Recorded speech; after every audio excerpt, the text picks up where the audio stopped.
Welcome to another edition of Inside the War Room. Ryan Ray here, as always. And today we have on the founder, CEO, head dog over at thereload.com, Stephen Gutowski. Stephen, it's good to have you on. How are you doing?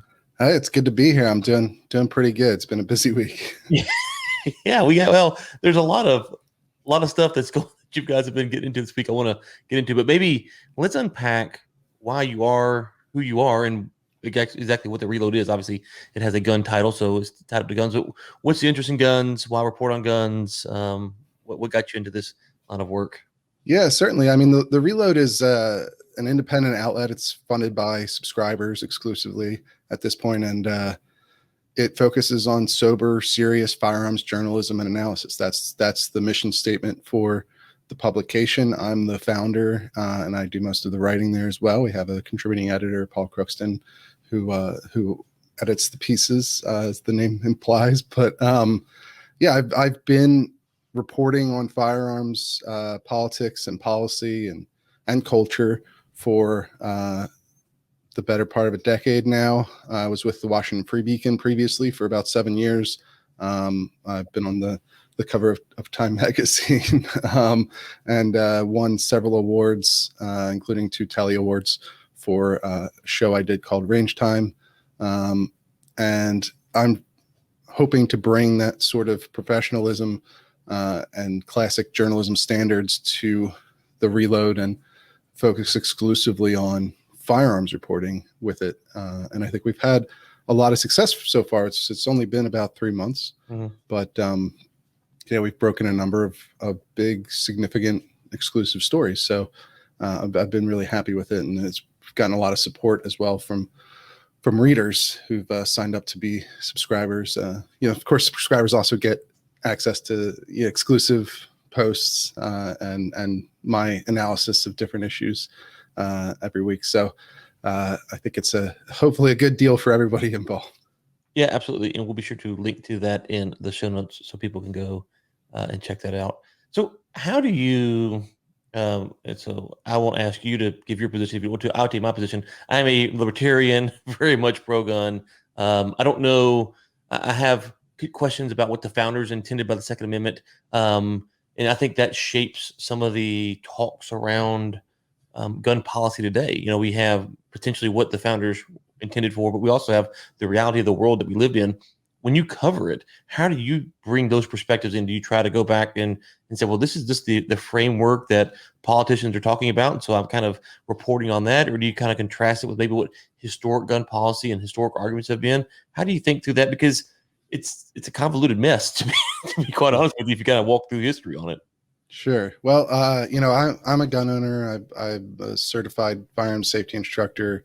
I care a lot about this issue on a personal level, and I've spent a lot of time studying it. And I think that brings a different level of expertise to my reporting that you don't see in most other outlets. And at the same time, I've spent most of my entire career in Washington, D.C., or just outside of Washington, D.C., really, and I live in Virginia. But I think that also gives me a better perspective on, what is really happening on the Hill than you might see in some other gun publications. So I think that I'm able to bring a unique point of view that's informed on both the firearms side of things and the political side of things, because usually you can only get one or the other out there in a lot of cases. Not every case, but most major media outlets might have a lot of reporters on the Hill that know what's going on there, but they don't usually know much about firearms. And a lot of gun publications know a lot about firearms, but they don't know as much about the politics in DC. So, I try to present as reasonable writing as I can. And I try to bring in perspectives from all kinds of people on, we have a podcast that I do as well, where I bring in people who have expertise on the topic, and they could be from all sorts of different points of view. I try not to lock it down too much to be just an echo chamber that where people, have their own opinions screamed back at them.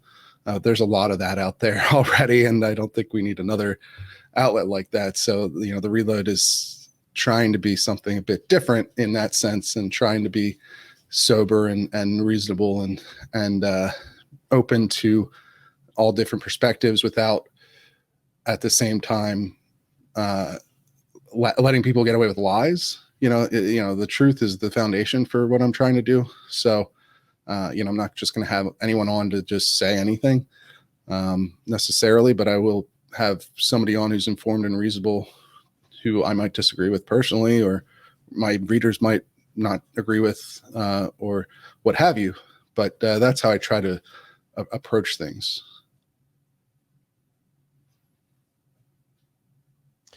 Yeah. So something you said there, or two things really. First, you talked about the balance of the policy side in DC versus kind of the gun side. So down here in Texas, we're a bunch of gun toting rednecks, and you're up there in DC with all them pretty boys and on the hill, and you're out of touch with America.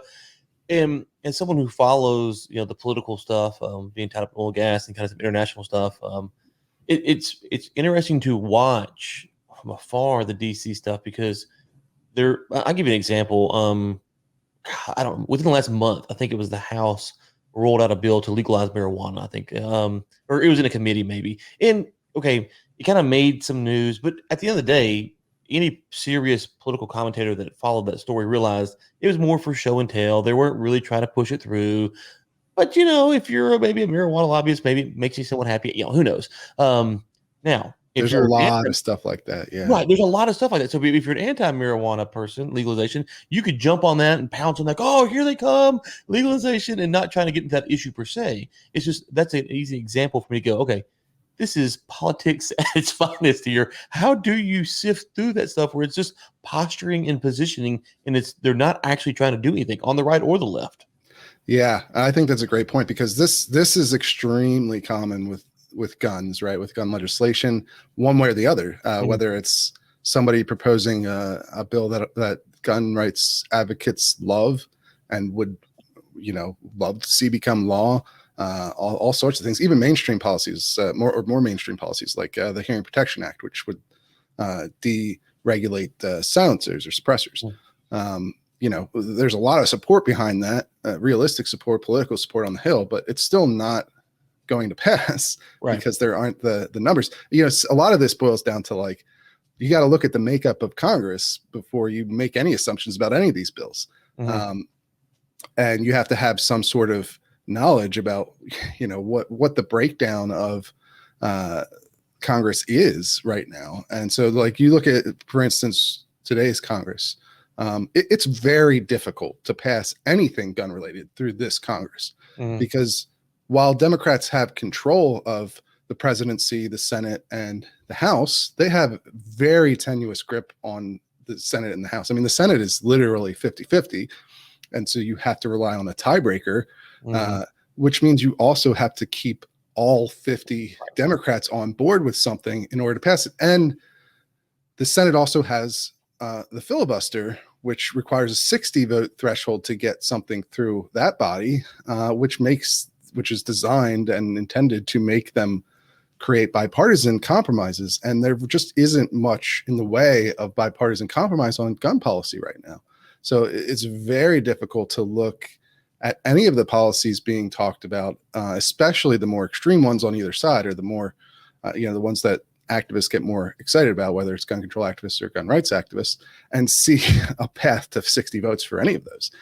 That's why there's been so much fighting over the filibuster from the left. They want to get rid of it so that they can pass everything that, in theory, it would make it easier for them to pass everything they want, without having to get any sort of compromise from Republicans. And it's just not realistic to think that something like an assault weapons ban, for instance, right? That there's a lot of talk about that on both sides, but there's not really any realistic path for that to become law at this point. And as much as the president wants it and every gun control activist wants it, because they certainly do, and they're very vocal about it, there isn't a path that's not even going to pass the House of Representatives, which doesn't have a filibuster and can just pass things on a simple majority vote. But they won't do that because there's moderate members of the Democratic caucus who don't want to vote for an assault weapons ban in reality. And so they're not going to even try, most likely, barring some sort of, spectacular event like a Sandy Hook or Las Vegas or something like that. It's unlikely that they're even going to bring up that legislation for a vote. And even a more popular piece of policy like universal background checks, which polls much better than assault weapons bans, that's not likely to get through the Senate. They passed it through the House. They passed a very expanded version of it through the House, in fact. That would make every gun transfer require a background check. So if you wanted to lend a gun to a friend, you'd have to get a background check. You have to go to an FFL, a gun store, and have them do a background check before you could lend your friend the gun for, self-defense purposes. There are some exceptions, but it's, the point is it's a very broad law, and that law that the House passed isn't going to pass the Senate. And even a slimmed down version of it, like Manchin Toomey compromise back in 2013, that was the last gun control bill to get 54 votes at the time. That wouldn't get 60 today either. It might not even get as many as it got back in 2013. So, you just have to have an understanding of the politics of Congress. Same thing going back to the Trump administration, right? When Trump won, he had control of this, his party had control of the Senate and the House. And in theory, everyone thinks, well, you can pass anything if you have control of all three, levers there. But the reality is, again, there's still the filibuster. They didn't have 60 votes in the Senate, and they still had moderate members in, both chambers that are not likely to support, more adventurous gun policies. So even with the NRA, which was, in better standing back in 2016, making the Hearing Protection Act its top priority, it didn't pass because it couldn't get 60 votes in the Senate. Now, I would say that, generally speaking, gun rights policy is more popular in the Senate than gun control policy. So you probably could get more votes. You get closer to 60 with something like the Hearing Protection Act, which doesn't really do that much. It takes suppressors out of the NFA, you still have to get a background check to buy them. But you don't have to register them and pay the tax stamp and go through the whole process. But even still, that wasn't able to get 60 votes because it's just there's a big stalemate, and there has been for decades now, I guess you could say, at the federal level on gun policy. There just hasn't been much movement. There hasn't been much innovation in policy. There's all the same policies that everyone's been arguing about since the 80s. And there just isn't much movement either way on that stuff at this point. Okay, you hit on several things there I want to bring up. First off, maybe unpack what is and isn't legal. You talk about a ban on assault rifles. So for people who don't know, what kind of guns can people generally own? Obviously, I'm sure there's rules that are kind of more localized, but just at a high overarching, what is legal when you say assault rifle for people who don't know about guns? What does that mean? You kind of break down semi-automatic, just kind of a quick gun 101, if you will. Sure. Well, at the federal level, if you're just talking about federal law, because there's obviously state laws. Some states have assault weapons bans on the book. There's, not a lot, but some of the bigger ones like California and New York have them. But at the federal level, there aren't many outright bans on firearms at this point. You have an outright ban on the new sale of fully automatic machine guns. That was put in place in 1986. So you can't go to a gun store today and buy a brand new, Ma Deuce or something. You can't buy anything fully automatic that's brand new now. You can buy the older ones that existed before that law passed.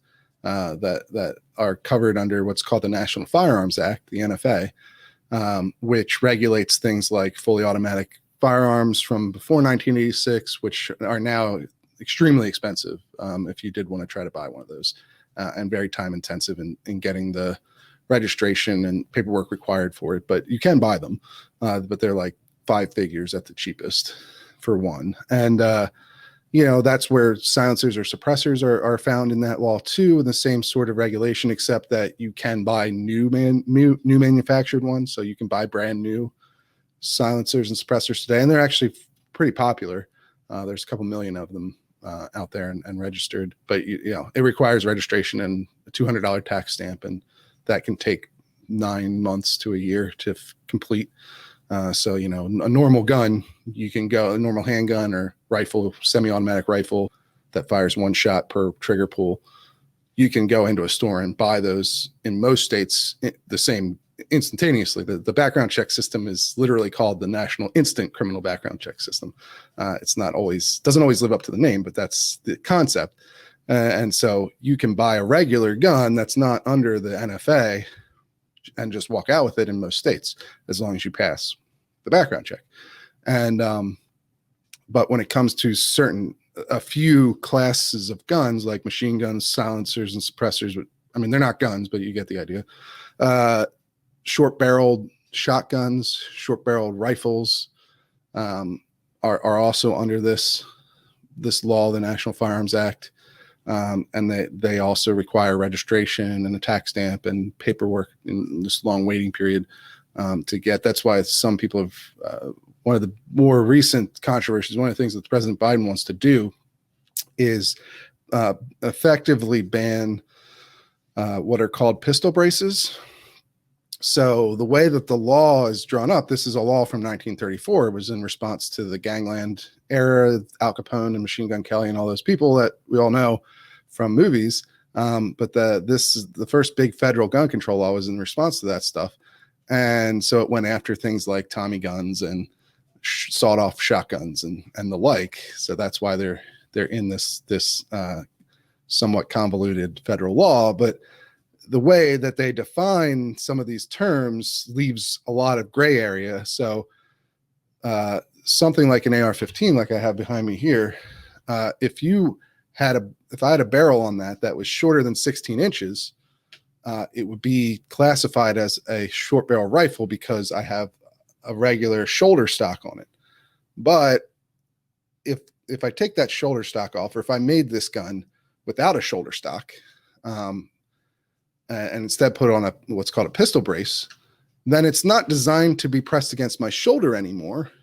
And so it can be classified as a pistol if it has a barrel shorter than 16 inches. I don't know how much that's going to make sense to people who haven't heard of this before, because it's obviously not a very easy thing to get your head around. But that's one of the big controversies right now. So millions of these pistol braces have been sold in the last decade or so because the ATF had said that they're legal to buy and they don't constitute short barrel rifles. So you don't need to go through the whole NFA process to own them. And so a lot of people did that. And now President Biden wants to effectively force people to either destroy those guns or register them and pay the tax stamp or turn them in to the government. That's his proposal right now. It's going through the rulemaking process. But that's a big controversy. It stems from this old law, the National Firearms Act.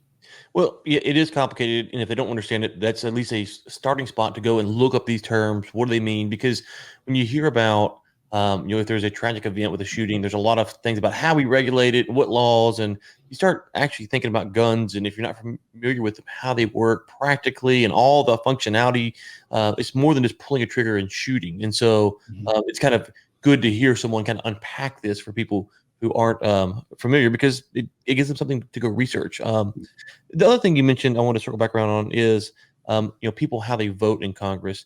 You don't have to say names, but generally speaking, do you know if a bill is proposed, how the various members of Congress or the Senate will vote on it just by reading the language? Is it that easy to decipher, or is it kind of hit or miss?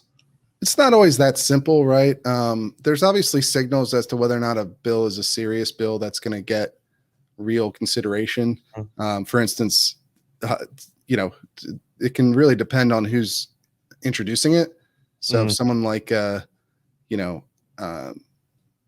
Marjorie Taylor Greene who's a fairly a fringe sort of conspiracy theorist representative, if she introduces a bill, it's probably not going anywhere. Right. It's probably more of a stunt. There's a lot of congressmen like that, if they're backbenchers or they're more fringe people. AOC, for example, on the left, or there's the squad, I guess, as they're called. Although they probably have, there's sort of these more fringe elements on each side that have more extreme beliefs and push for more extreme policies, or introduce bills as basically forms of publicity for themselves. Right. Yeah, and so that's aside from guns. That's just in general. And so if you see someone like that introduce, someone with a reputation like that, if they've never sponsored a bill that actually made it into law, right? And there's a lot of congressmen who've been in DC for decades who've never sponsored a bill that made it into law, then it's probably a sign that it's not necessarily a serious bill that's going to go anywhere. And it's really just going to grab attention, if anything. But if a member of leadership proposes a bill or signs onto a bill, co-sponsors a bill, that's another way you can tell too more easily, is like if there's a lot of co-sponsors on a bill, then it has a more serious chance of passing. Although even in that case, it's like, okay, if the entire minority party in the House co-sponsors a bill, doesn't really matter because they don't have control over whether it'll ever get voted on, right? Unless they can get some Democrats on board. So, you have to consider that, like, look at who's in power, who has the authority to bring bills to the floor, like in the House, especially. The majority party in the House has way more control over what goes on than the Senate, where it's more of a collaborative thing. It's not, the majority party still has ultimate say over a lot of stuff, but it's not as sort of draconian as the House, where House leadership gets to decide what the heck is going to happen at any given moment. And it doesn't really matter ultimately what the minority party thinks about anything. They might want to try to woo people for one reason or another from the other party, but they don't generally have to do that.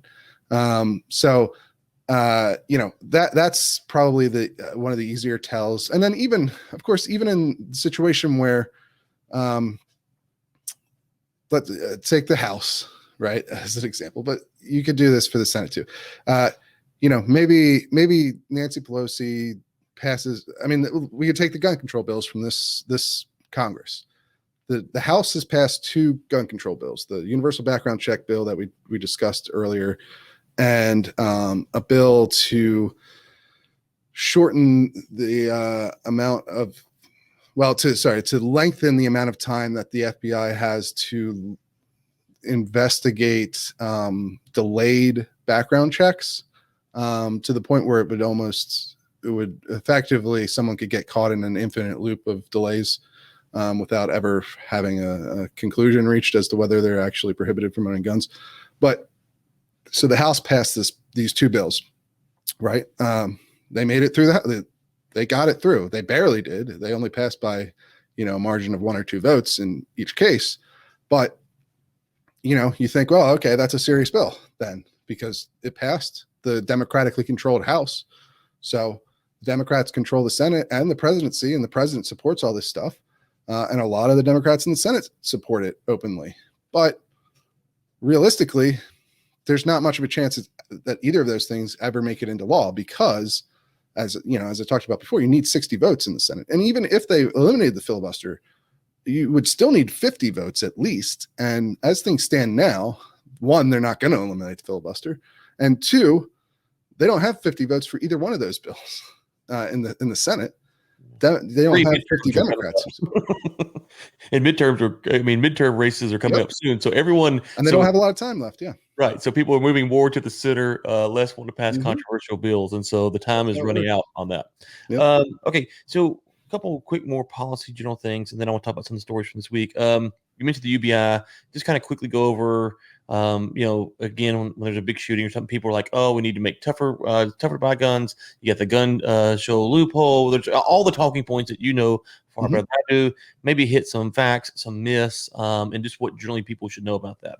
And again, Yeah, caveat, we have the state stuff that kind of. sure. Yeah. I mean, of course, some states have universal background checks already. A number of states have that policy in place. And what a universal background check bill does is, I think it's important to understand how federal law actually regulates gun sales right now. What the Gun Control Act of 1964 actually did was create a licensing system for commercial dealers and manufacturers and so forth. But if you want to sell guns commercially in the United States, you need to obtain a license. It's called a federal firearms license. And that's why you'll hear gun dealers called FFLs oftentimes, because they have a federal firearms license. They're federal firearms licensees.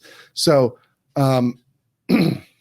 anyone who's selling guns commercially and needs that license, and then that license requires that every sale made to a regular customer has to go through a NICS check, the National Institute Criminal Background Check System, before the sale can be completed, unless the delay, sometimes the FBI can delay someone to investigate their background further if they see some indication that there's something they haven't completely figured out yet.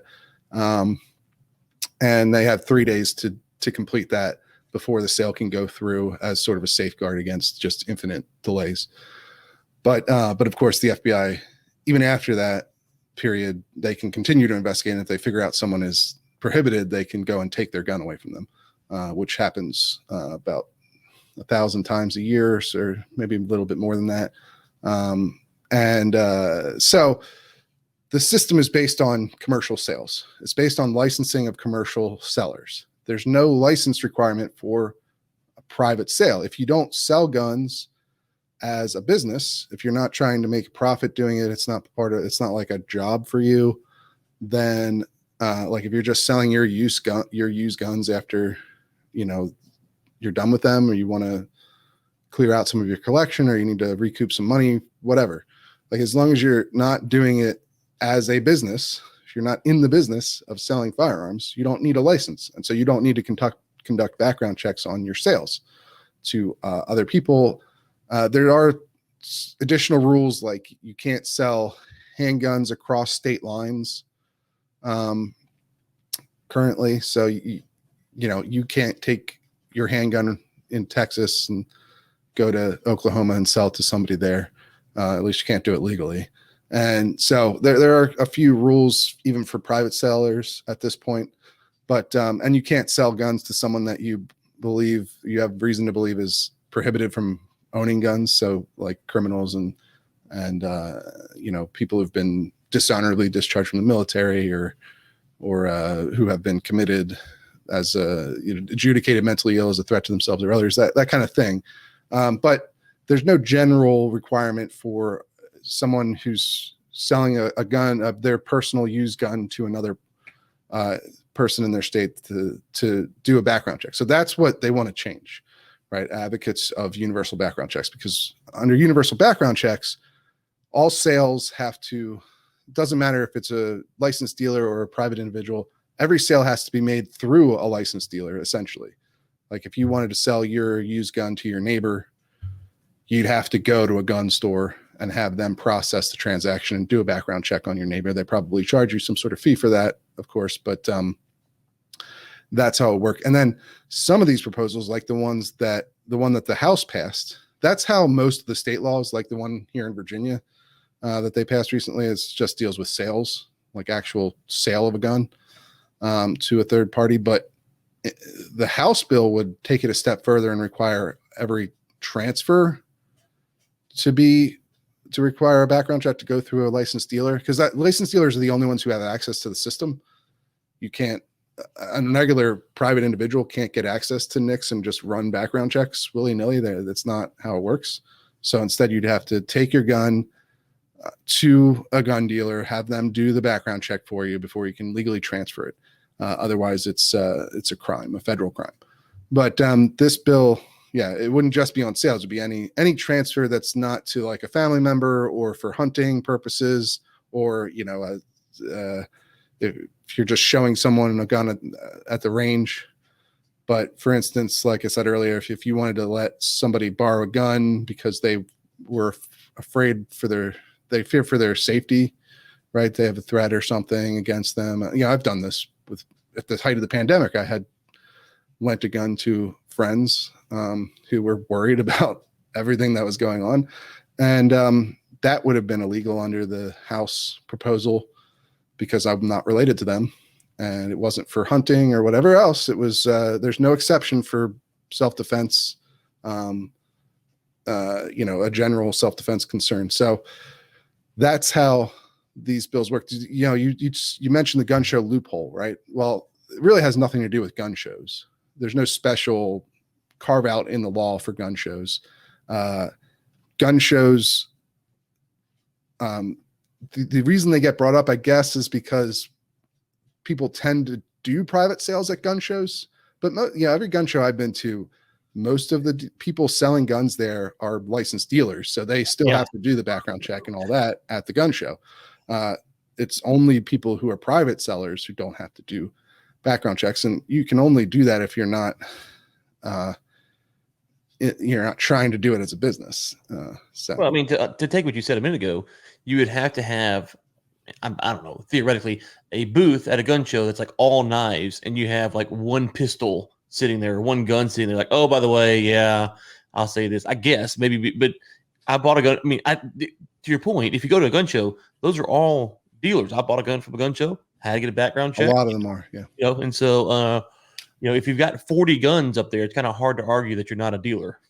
Right. And so, I mean, there's probably a valid criticism about enforcement of that, I guess. The ATF is not a very big organization. It's really relative. It's smaller than the Capitol Police, actually. I'm sure most people don't realize that. But so, they're not necessarily at every gun show policing this. But so I'm sure there are people who probably should be licensed but aren't selling and are out there selling guns. So that, I mean, there's some legitimate complaint about how well the restrictions are enforced, perhaps, but most of what you hear about it, especially in media, are lies, essentially. Right? There's no gun show loophole. It's not a thing. It doesn't exist. There's no like special carve out in the Gun Control Act for gun shows. It doesn't. It isn't there. And so the only thing that matters is whether or not the seller is a licensed dealer. That's what determines whether or not they have to do a background check when you buy a gun from them. Okay. So you mentioned the ATF. You have been in a ruckus the past few days over your story on the ATF. They are getting ready or trying to nominate, I guess, a new head of the ATF, Chipman. Mm-hmm. You kind of broke a story. I'll let you unpack it because it's your story. Yeah, President Biden nominated a former ATF agent named David Chipman to be the director of the ATF. And he's going through the confirmation process now. He's had his hearing in which he actually, in a question from Senator Ted Cruz from Texas, a Republican from Texas, asked him about two complaints that exist against him from his time at ATF back when he first worked there. In the intervening years, he's worked for the gun control groups. Right now he works for the Giffords gun control group. But back when he was at the ATF, there were two complaints filed against him, which he confirmed the existence of, but said that they'd been resolved essentially without punishment.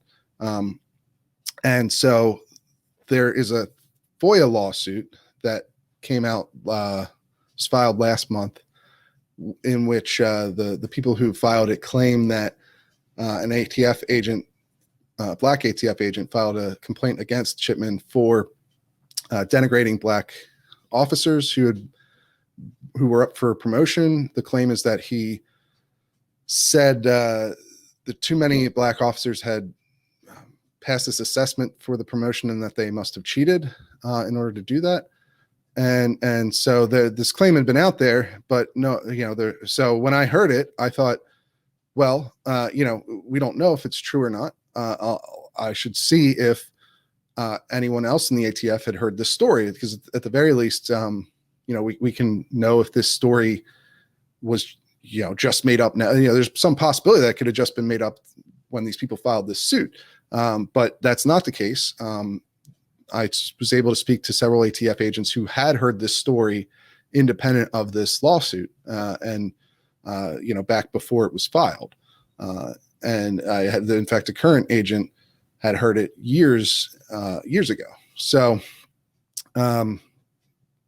essentially, we now have confirmation or corroboration that this allegation exists against him. His complaints have not been released by the administration. This FOIA lawsuit has not been concluded yet, so that hasn't been able to get at the complaints. The White House has not responded to requests for comment or David Chipman, requests for comment from David Chipman either.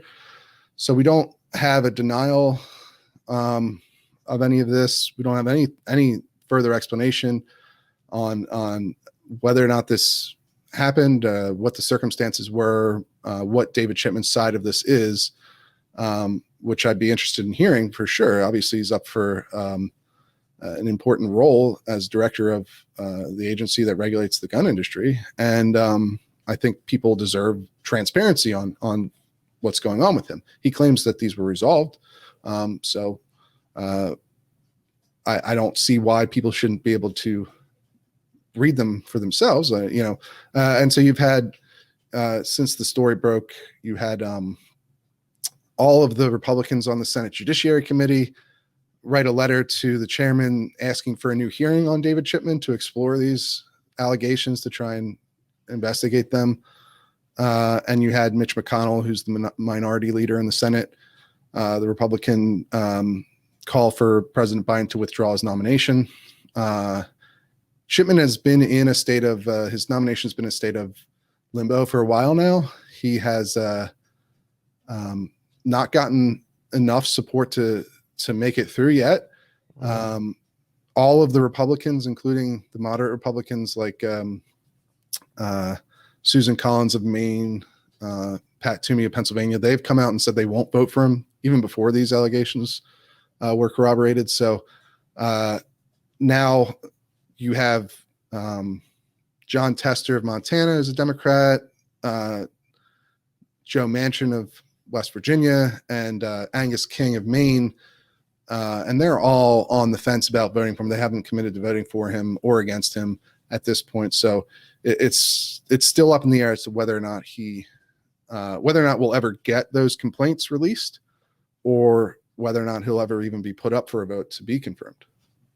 So real quick, maybe connect this for me. How did Ted Cruz find out about the allegations? Is it something in the information, the research that he did, or is it just a rumor he had heard and he was asking to see if Chipman could confirm it? Because you have the FOIA request, which is the Freedom of Information Act, that people, I don't know if it's your group or someone is going for. Me, yeah. Okay, so Cruz somehow, do we know how Cruz knew about this? No, I'm not sure how Cruz knew about the complaint. So Cruz, I guess what I'm asking is, Cruz didn't pull up like an employment record, go, hey, according to your file back in whenever this happened, he just kind of off the cuff mentioned it. I mean, he may have. I'm not sure how Senator Cruz came to know of the complaints. He didn't ask this in the televised, in the in-person hearing. He asked it in written questions to Chipman. So all we know is that he asked him about these complaints and that Chipman confirmed they existed, but said that they'd been resolved and didn't give any details as to what was in the complaints. I don't know if Senator Cruz knew about the alleged details of the complaints when he asked the questions about them either. It seems like that didn't come out until the first allegations didn't come out until after this exchange. But now we have several ATF agents saying that this is a story that they heard while they were at the ATF or from ATF, agents. And so I think that it could be cleared up if there's some possibility that this is not true, right? Or that this complaint was filed in, is a false complaint. Maybe the person who made the complaint isn't telling the truth. I can't corroborate that. I can't verify that part of it. But an easy way to find out it would be to release the complaints and go over them. Else. Yeah, I mean that's right. really all that I would advocate for at this point as a reporter is like why shouldn't the public be able to see these complaints? I mean, he's up for it's not like he's just a regular guy now. I mean, he's up for the director position of the ATF. Right. It doesn't seem like an unreasonable thing to get verification on what's inside of these complaints filed against him. These were complaints with the equal opportunity, review board inside of the ATF. So they have something to do with some sort of discriminatory complaint, in presumably. So I don't know what they are. There's supposed to be two of them. One of them is supposed to be related to these racist comments he's alleged to have made, but he hasn't even denied that he made the comments. So it's hard to just conclude that this is all made. I mean, my sources are certainly real. I talked directly to them. I can stand behind them 100%. And they heard these stories. I mean, they also had concerns beyond this particular incident. They called, one of the reasons that the two of them didn't want to be identified is because they're afraid of reprisals by Chipman if he were confirmed. Right.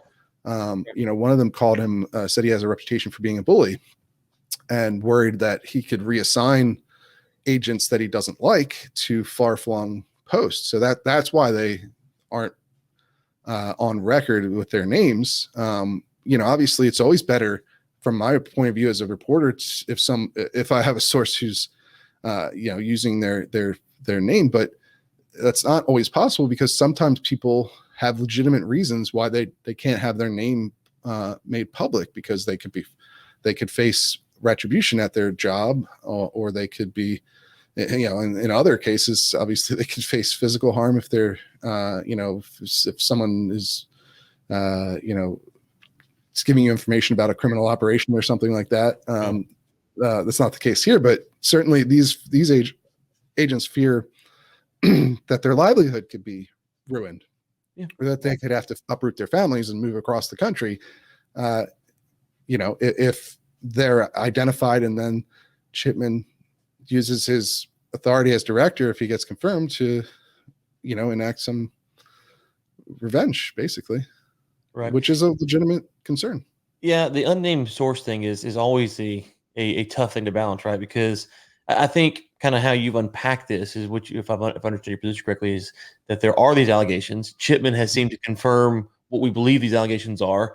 That doesn't mean the allegations are real or they weren't dealt. We don't know much more beyond that. And I think when you see modern media kind of paint the broad brush here, sometimes it's like, well, here are allegations and they must be true because my sources told me. It's like, well, okay, that your sources could have heard wrong. I mean, there's a lot of potential just because a source tells you something. And so your source, and I'm not picking on you here, a source might not want to come forward because they're making it up and therefore they don't want to get in trouble. Or it could be all the things that you listed. And so part of the thing in modern media is we had to think about the we're very bad at committing the either or fallacy, right? And so exploring the possibilities, I think, was what brings credibility to the journalist who wants to use unnamed sources. And oftentimes we don't see that. So I appreciate the way that you unpack that, because I think that's kind of a breath of fresh air.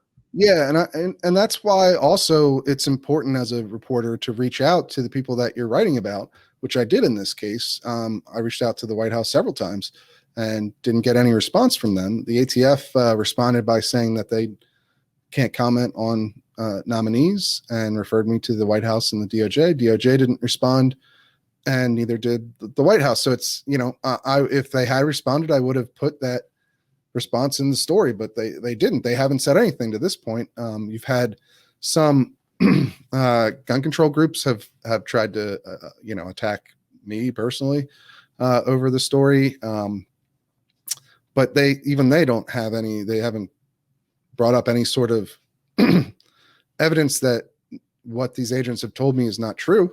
They just say that, they try to claim that it's all made up, basically, which is the classic attack on journalism. But it's I'm not so much concerned about smears from people like that as I am to actual response from David Chipman or the White House Right.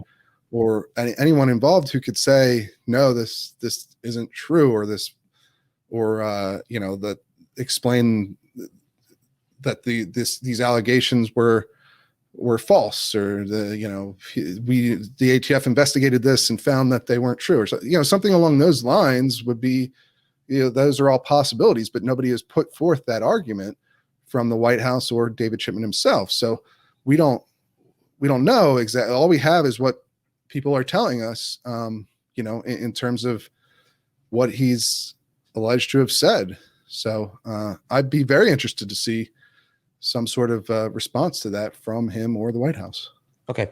Last question, and we'll get you out of here. You have a story. Ted Nugent resigns from the NRA. Maybe just unpack what is the status of the NRA? I know we get this limited time here, so just high level. They were going to court. They filed for bankruptcy. Ted Nugent's leaving, and he wants transparency in the books. I know I've asked you a loaded question, but I don't know how much time we have left. I'm okay on time. I'm okay on time, but I want to respect your time. So yes. So I would just say that, like, I can try to give you a broad overview of the situation. It's funny too, because you had these gun control groups try to label me as like part of the gun lobby and part of me in with the NRA, but the NRA is not very happy with my reporting all the time. That they don't like when I write stories that they don't want to see out there.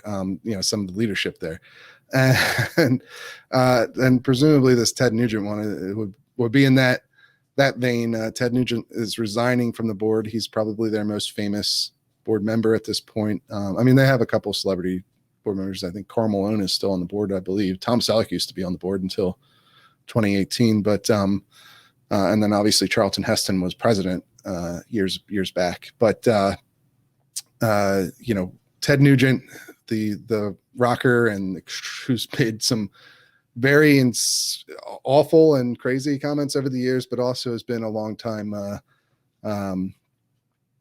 NRA booster and supporter. He's leaving now. The NRA told board members that it was due to an ongoing schedule conflict, but Ted Nugent hasn't responded to why he's left yet.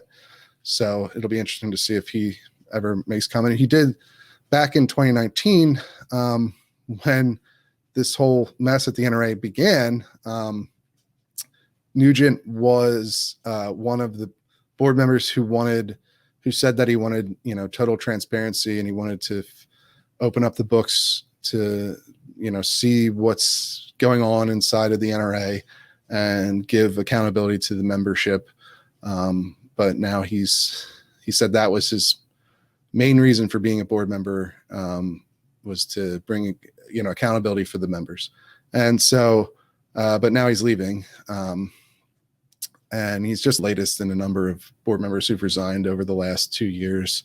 I think you're up to like 7 or 8 at this point. Of course, the NRA board has 76 board members. So, they're obviously a minority of the total board, which still overall supports CEO Wayne LaPierre in his role there. So just to be clear about all that. But essentially, this all began when allegations surfaced in the New Yorker that Wayne LaPierre and other executives have been essentially funneling money to personal expenses, funneling NRA money, membership money to NRA expenses, things like private jets, fancy suits, luxury vacations, and even they even at one point explored purchasing Wayne LaPierre a $6 million mansion in Dallas. That never came to fruition, but it was something that the organization looked into doing for him. But these allegations started a big internal fight back in 2019 at the annual meeting that ended with the ouster of Oliver North as the president after he accused Wayne LaPierre of, essentially taking money from the NRA, and LaPierre accused North of trying to extort him into resigning.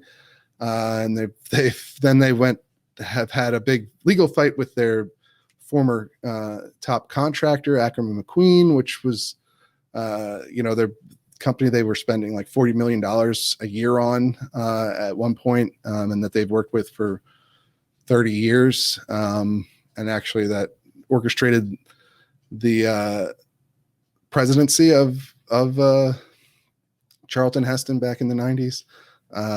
And then now the New York Attorney General is suing them, trying to dissolve the organization completely, shut it down, over these allegations of financial impropriety, of essentially diverting NRA money into, executives' pockets, to the tune of, tens of millions of dollars over several decades. I believe she even, it's a lot of money essentially is at, in play here. And the NRA recently tried to file bankruptcy in Texas as a ploy to, as a strategy to try and avoid the New York lawsuit, or at least give themselves better ground to fight it on. They'd rather fight it in Texas than in New York, for probably fairly obvious reasons, right? And to be fair, Letitia James, the Attorney General in New York, she's a Democrat, and she ran on going after the NRA. I remember that, yeah. Yeah, she called them a terrorist organization. So there's certainly some legitimacy to the complaints that the NRA has about her objectivity in this matter, I guess. But also that doesn't necessarily mean that they didn't do a lot of these things. So you have to keep all those things in mind when you're looking at this case. But the bankruptcy failed because the NRA is, well, for one, it's not bankrupt. They have you don't technically need to be financially insolvent to file for bankruptcy, but the NRA was in good enough financial situation that the judge said it's not legitimate to pursue this path, especially with the essentially overt claims that you're trying to use bankruptcy court to circumvent, or at least to mess with the New York AG's suit against you. So they lost that bankruptcy case, and now they spent like $25 million on that failed bankruptcy too. And so now they're back in New York's grasp, I guess you could say. And we're kind of waiting for that at this point, kind of waiting to see how that all plays out, and whether or not James is able to get what she wants, which is frankly unprecedented. There really hasn't ever been a case of a group of the size of the NRA being completely shut down over financial impropriety accusations against some of its executives and its board. But I guess we'll see what happens. Well, after 2020, everything's on the table. You never know. We're living in strange times. So, okay. I know we are a few minutes past. I appreciate your time. TheReload.com is where you can find the publication, and we'll link to your Twitter handle as well. Anything else you want to plug or promote? No, we have a free newsletter that goes out every week. So I think, people can sign up for that if they want to see what it's like, and then hopefully maybe sign up for a membership down the line if they want to support what we're doing here, because it is completely reader funded. There are no shady deals with anyone out there. And my whole dedication is to the members. That's the only people I owe anything to are the members who support what we're doing. So awesome. Well, thank you so much for your time, listeners. This is Friday, so we'll be back 3 or 4 shows next week, and we'll talk to you then.